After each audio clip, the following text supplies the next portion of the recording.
G'day, friends. Welcome to another Daily Dose from your Covid Chaplain. I'm with you again to encourage you and to say g'day from Australia if you're around the world somewhere, and to see if I can give you some wisdom, some encouragement, a bit of a smile and a friendship, a cheer up for the start of your day to get you moving on to whatever God has for you to do today, whatever you'll find satisfying and fruitful, and maybe to help you to tackle some of the bigger picture issues in your life, maybe just piece by piece, but to tackle them so that your future is a better place to be. Here we are with this global situation of COVID around the world and different scenarios in different places. It's been kind of really intense in some places, and then the pressure's been let off. Other places, the pressure's coming back down on again now. There's more fear talk about what could happen, and it's just confusing. It's just confusing. One of the things that's wonderful in the midst of all of this is that for those of us connected to God, none of that news and nonsense and confusion at our level is really so significant, because we're anchored with God. God is the one who actually holds us firm, and the storms and confusions and blowing winds in different directions, while they buffet us, we actually can stand firm and strong, confident that God has everything under control and that He's looking after us.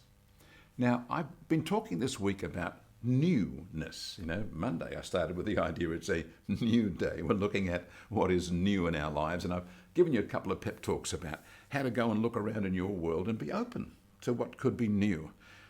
I mentioned, though, in the last couple of days, the verse that God spoke to me about when I was in my teenage years.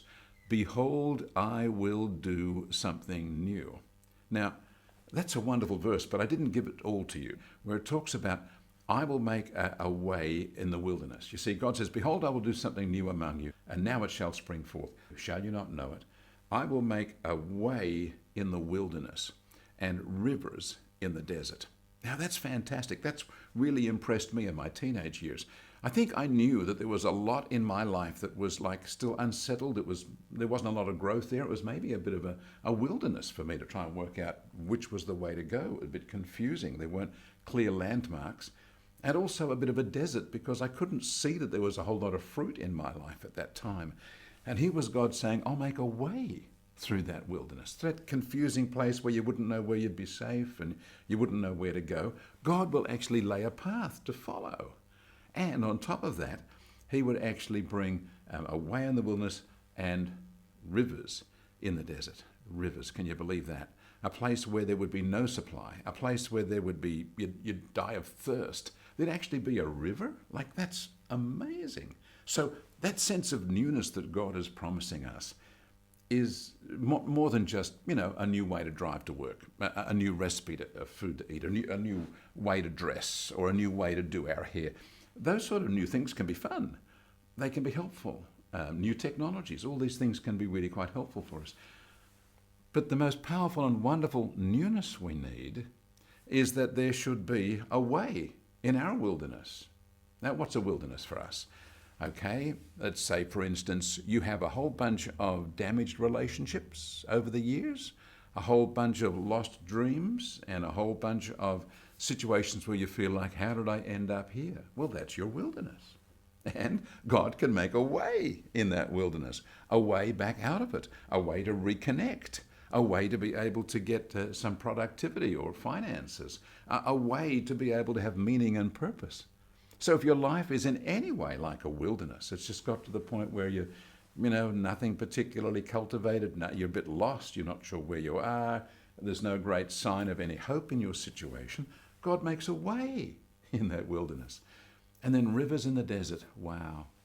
The provision of the thing that you would never have expected. You don't go into a desert looking for a river. You go into the desert looking for cactus and lizards or something like that, scorpions maybe. You don't go looking for a river. Make rivers in the desert. So here's this wonderful promise that God is giving to you, that in all the areas of your life where you feel like things are just dried up, they're just pretty shriveled, just dried up, hope has dried up, relationships have dried up, joy has dried up, you can have rivers. And in the Bible, rivers are talking about rivers of living water springing up within us. Wow, newness in that level is pretty impressive. We'd all happily give up our past, give up the old, in order to have something new like that. Why, have a way in the wilderness and rivers in the desert. So I want to encourage you today that today is a day to start expressing faith and crying out to God. We know that there is newness and we know it's good for us. So now we need to say to God, God, if you are the God who does new things, behold, I will do something new. If that's what you say, I want you to do that in me. And I want you to show me a way through my wilderness. And I want you to bring up some springs of water in my desert. Can you do that for me, God? I open myself to you and I begin to look to you in hope and expectation that you can and will do these awesome, amazing things for me. You see, newness then takes on a whole new dimension. Why the rest of our life could be radically different, not because we bought a new car, not because we moved into a new house, but because newness at that deeper level that God can bring to us is taking place in our life. So my prayer for you is that God will begin to lead you in the newness of a way in the wilderness and rivers in the desert. So look for it, ask for it, and as you get about your day and enjoy newness today, and whatever way it comes, look for that kind of special divine blessing today. And as you do, may God bless you.